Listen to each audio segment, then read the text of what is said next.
Window's frozen. Okay. What's up? Deputy Noah with the sheriff's office. Let me get your driver's license ready. Hold that dog. Allie, get back. Can I ask why you're a little snippy? What's the problem is? What's the problem? Yeah. Yeah, you're following too closely. Can't you see the roads are icy? You see me slowing down and you're still coming up behind me. There's no reason for you to be doing that. Brakes in the icy. It's not good. Don't tell me how I should be driving. There's no reason for you to be that close behind a marked patrol car.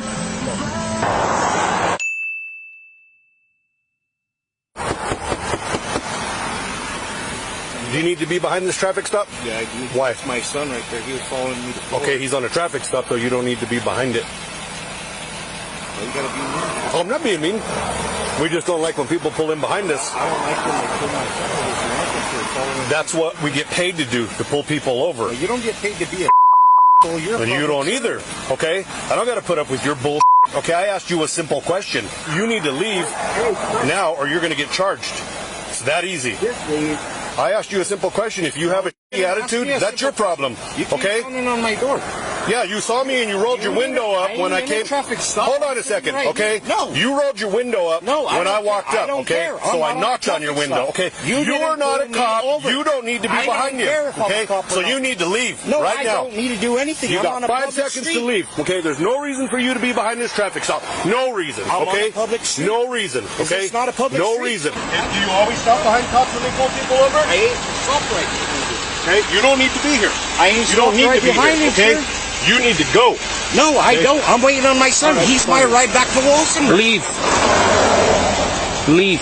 Espinoza refuses, but moments later can be seen attempting to leave the scene, at which point the deputies prevent him from leaving, including by pointing their weapons at him. That's the part. Stay! Hey! Stop the get out the car! Get out the car! Get out the car! Get out the car! What are you gonna do? You gonna? SD4, give me the radio. Get out the car! Get out the car! Get out the car! Get out the car!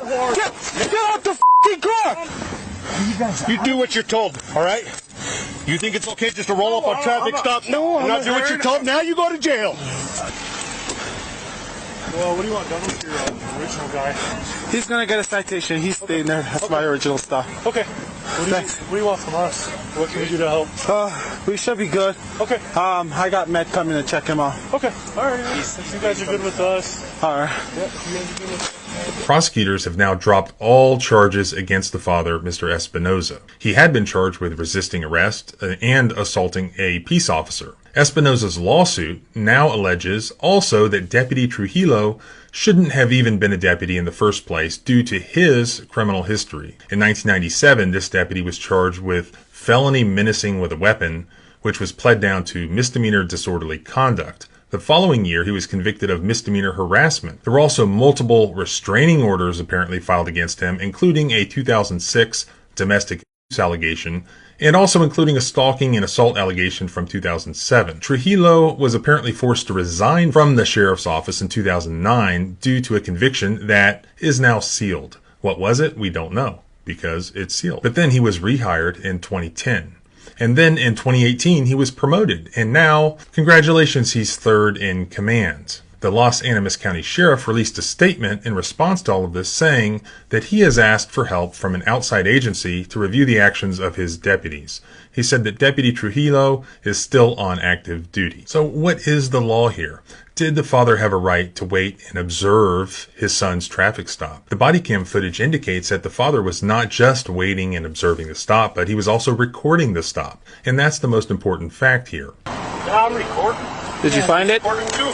Good. It just so happens that Colorado, which is in the 10th Federal Circuit, is where case law just dropped last year on this very issue, and it's not good for the officers. The case is Irizarry versus Yahia, 10th Circuit from 2022. So early in the morning, May 26, 2019, Abade Irizarry, a YouTube journalist and blogger, was filming a DUI traffic stop in Lakewood, Colorado. Officer Ahmed Yahia arrived on the scene and stood in front of Mr. Irizarry, obstructing his filming of the stop. Officer Yahia shined the flashlight into Mr.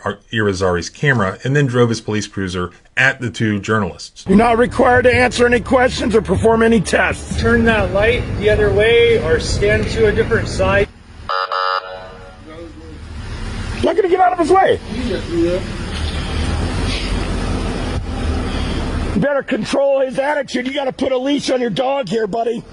But here is ultimately what the court held. Filming the police officers performing their duties in public is protected activity. Police officers in Colorado will be deprived of qualified immunity where they violate a citizen's First Amendment right to film police officers performing their duties in public and then take retaliatory actions against them. Officers standing in front of a camera, threatening violence, including aiming police cruisers at the individual, violate the First Amendment, according to the federal courts that oversee police officers in Colorado specifically. Does this situation fall under the Irizarry holding? Here's the main point. If you look at the footage from Mr. Irizarry, they are actually much closer there to the traffic stop than Mr. Espinoza was here. There's no doubt that police officers have the ability to exercise control over the scene of a traffic stop, as well as the occupants of the vehicle at the traffic stop. But they do not exercise control over nearby bystanders, at least not unless those bystanders have created some reasonable suspicion to believe that they're committing some crime. Just being nearby to observe and film a traffic stop is a constitutionally protected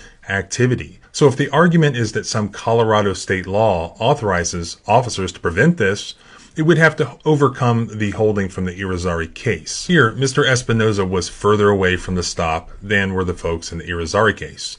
The only real difference is that Mr. Espinoza was in a vehicle pulled over to the side of the road.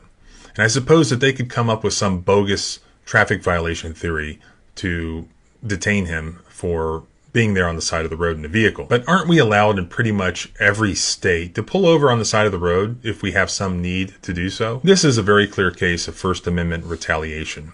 Additionally, if you watch the raw footage sections that I cut out so that the video didn't get restricted here, you'll see that they also used excessive force on Mr. Espinoza. The best case for that is just the fact that they tased him while he was handcuffed. And there's a load of case law depriving qualified immunity from police officers who tased handcuffed arrestees. There's also a good false arrest case here, and that just means that they arrested him without a warrant and without probable cause. On top of that, there's just a general Fourth Amendment violation just by virtue of this man being seized and detained in the absence of reasonable suspicion of him having committed a crime. Basically, there's a plethora of constitutional violations here.